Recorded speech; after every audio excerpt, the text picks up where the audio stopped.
It's getting to the point now where we've got to start asking some tough questions, and some of those questions are going to have to be around Jurgen Klopp, because it's one thing when the manager says that we can't improve in certain areas of the pitch, or that he needs players that he can trust, or that he needs players who've been through it before, but ultimately these players now are letting him down. The worrying part is it isn't just one or two, it's 2, 3, 4, 5 players that are letting him down. Henderson's letting him down, Van Dijk's letting him down, Trent's letting him down, Mohamed Salah letting him down a little bit, and that's before we even start nitpicking on other players. It's the only one I think really this season that I would say has done his job and done it to the best of his ability so far is probably Luis Diaz.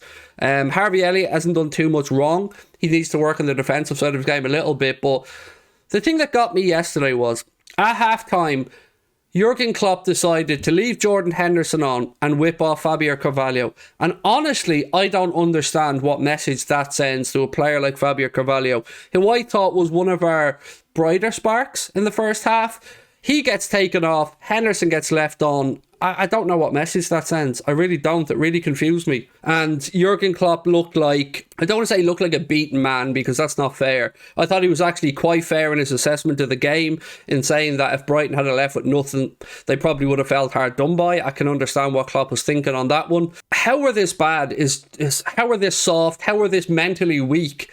I can't fathom it. I just don't know. You know, we can't even look at injuries as an excuse. There is no excuse other than these players allowing it to happen. That's the only thing I can say, because, you know, okay, Robertson's out, fair enough, but is Chamberlain being out really an issue? Not really. He wouldn't have got that many minutes. Calvin Ramsey, he's a young guy who's only bedding into the team, so we can't really call him a huge loss because we've yet to see him play. So other than that, I don't really think we have too many huge concerns. So it's just about these lads not being willing to put the hard yards in. Am I Klopp out? No, I am absolutely not Klopp out.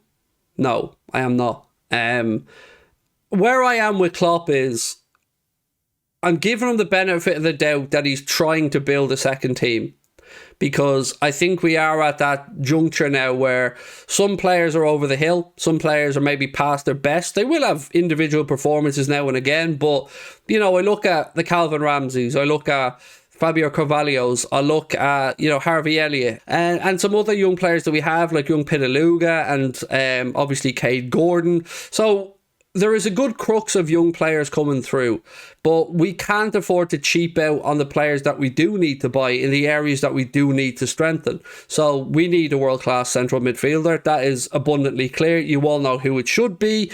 We could probably do with another forward at the end of the season if Bobby's to move on, and a few other bits and pieces as well. There's probably at least 2 more midfielders needed, depending on who gets contract extensions or who gets sold at the end of the season. Takes a different kind of manager to build a second team regardless of how good the first team was. That's what I'm waiting to see, and I think that's what we're all waiting to see, mate. But in order for Klopp to build that second team, he needs help from the owners as well, you know. And Klopp needs to stop being so pig-headed about certain things and about, you know, only wanting certain players, because we know he wants Jude Bellingham. If for some reason we don't get Jude Bellingham, there's no plan B. I mean, we'll be sold a pup by the media, by the usual mouthpieces that do the bidding for Liverpool and, you know, speak nothing but positivity. But ultimately, if FSG don't land Jude Bellingham, then everything that they've built up for, every lie, every bullshit story about us being able to compete, about generational talent, all that stuff's out the window if Liverpool don't get Jude Bellingham, because Mbappe, none of us knew, or none of us thought we were realistically in for him. Tchouaméni, well, we knew in January we weren't getting him because he was gone to Real Madrid, and Haaland, we were never in that conversation. So the one that we were fingering, which is a bit fucking, you know, okay, wrong choice of words there, but the one that we had pointed at with our finger, I should say, because I don't think we were quite fingering anybody, is Jude Bellingham. And Liverpool have to get Bellingham, or else this rebuild is in serious trouble. Yes, Craig, but he isn't coming if we don't get top 4. I don't know. I don't know the answer to that, Lewis. If we did miss out on top 4, would we lose out on Bellingham? I mean, I wouldn't be surprised. You know, as optimistic or as positive as I have been about Jude Bellingham and where he wants to go, not having Champions League football would be a huge, huge hurdle to have to overcome, you know, especially when you look at the calibre of the other clubs who'd be interested in him. Manchester City, Real Madrid, United, with the money that they can spend.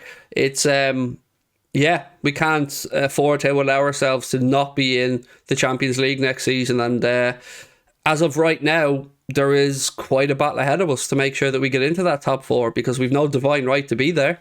You wish, Craig. Well, no, I don't, to be fair. But yeah. Of course, there's a plan B for Jude. They've got Milner's contract ready just in case. Oh, man. Do you know what? I don't want to. I don't even want to entertain the idea of James Milner getting another contract extension at the end of this season. And that hurts to say because I've nothing but respect for James Milner. Nothing but respect for him. But if we're being fair about this, we spoke about Cristiano Ronaldo yesterday, myself, Paddy and Chris, or myself and Paddy.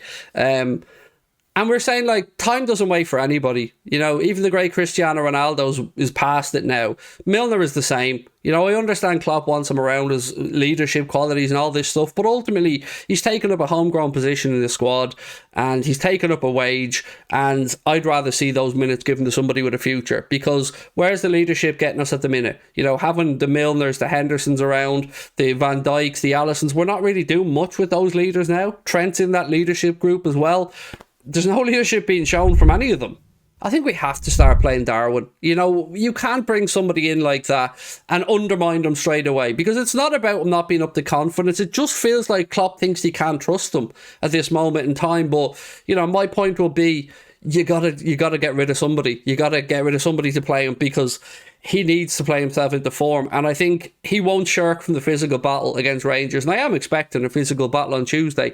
And I'd like to see Darwin in there as an option in the penalty area, making a menace of himself. You know, you only have to look at Erling Haaland's start of the season for Manchester City to know what it could be like if Liverpool can get this guy right. Now, I'm not saying he'll ever be at the same level as Haaland, because the dude is just a freak of nature. He's an absolute goal-scoring physical specimen. Darwin Núñez has many similar traits, and if we can find a way to get him involved, if we can find a way for our midfielders or for our fullbacks to get used to his runs and movements, I think we're leaving a lot of goals on the table. So I want to see him starting on Tuesday night. I don't think Klopp rates Núñez. There must be a reason why Jota was just come back getting more minutes. We could have signed Gakpo and Núñez for about 35 million each. Darwin's a waste of money. Now, there's a lot to unpack there, George, so let me start off with the first part.